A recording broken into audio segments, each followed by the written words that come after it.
Hi, it's me. This is life 2.8 million years ago. You might think that 2.8 million years ago was when we started making cave paintings. But no, that was at least 20,000 years later.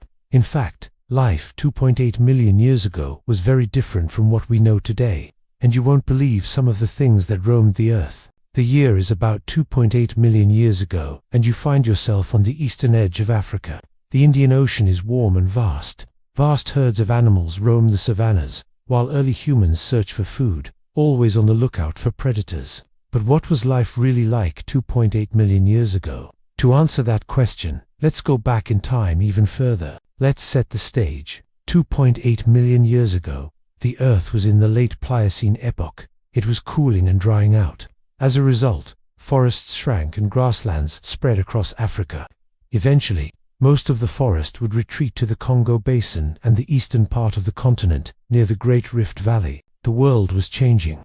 Savannas and open woodlands dotted with acacia trees replaced tropical rainforests. Scattered lakes provided sources of water and a home to many animals. It was a dynamic and harsh environment, but it was here that our earliest ancestors thrived. In the genus Homo, which includes modern humans, appeared around 2.8 million years ago, evolving from earlier Our story as a species really started here.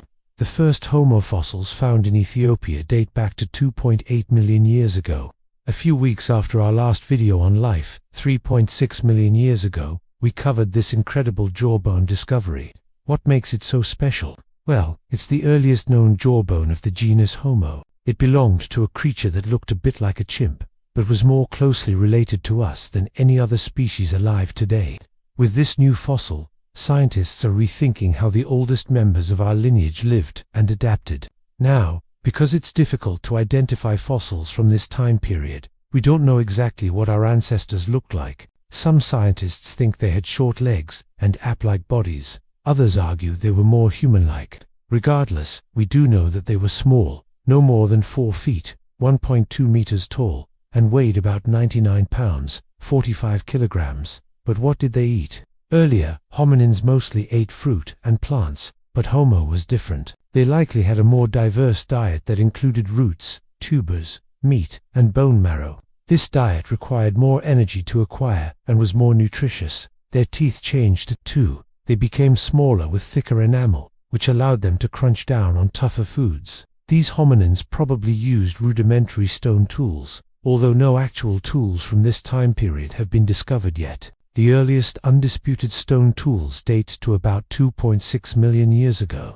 Making tools was a huge step towards adapting to a changing world and laying the foundation for future technological advances. But life wasn't easy. Although early hominins hunted animals for food, they were also prey. Africa 2.8 million years ago was home to many animals that would be familiar to us today, but with a prehistoric twist. There were saber-toothed cats, giant spotted hyenas, and flocks of birds. There were also ancient versions of today's animals, including early elephants, antelopes, and hippos. Imagine an elephant without its tusks, or an antelope that looks like a mixture between a deer and a gazelle. These creatures roamed the plains and shared a habitat with the first members of the Homo genus. But being small had its advantages. While early hominins were often preyed upon by large carnivores such as saber-toothed cats and giant crocodiles, they could also scavenge the carcasses of dead animals. In fact, evidence suggests that scavenging was an important part of their diet. This was a risky strategy, however, as other predators would fiercely defend their kills. So what does this all mean for understanding human evolution? Well, this was a pivotal time in our history. We went from being small, forest-dwelling creatures to the ancestors of modern humans. Our brains got bigger, our jaws became shorter, and our bodies changed to help us survive in a variety of environments. We learned to walk upright and use tools, and we began to hunt and gather food more efficiently. But life was still dangerous and uncertain. Volcanoes rumbled, earthquakes shook the ground, and there were constant threats from both predators and rival groups. Only the fittest survived, and those who couldn't adapt quickly enough died out. Fortunately, we were able to overcome these challenges, and here we are today. Thanks for watching. Do you find this topic interesting? What else would you like to learn about? Please let us know in the comments below. See you next time.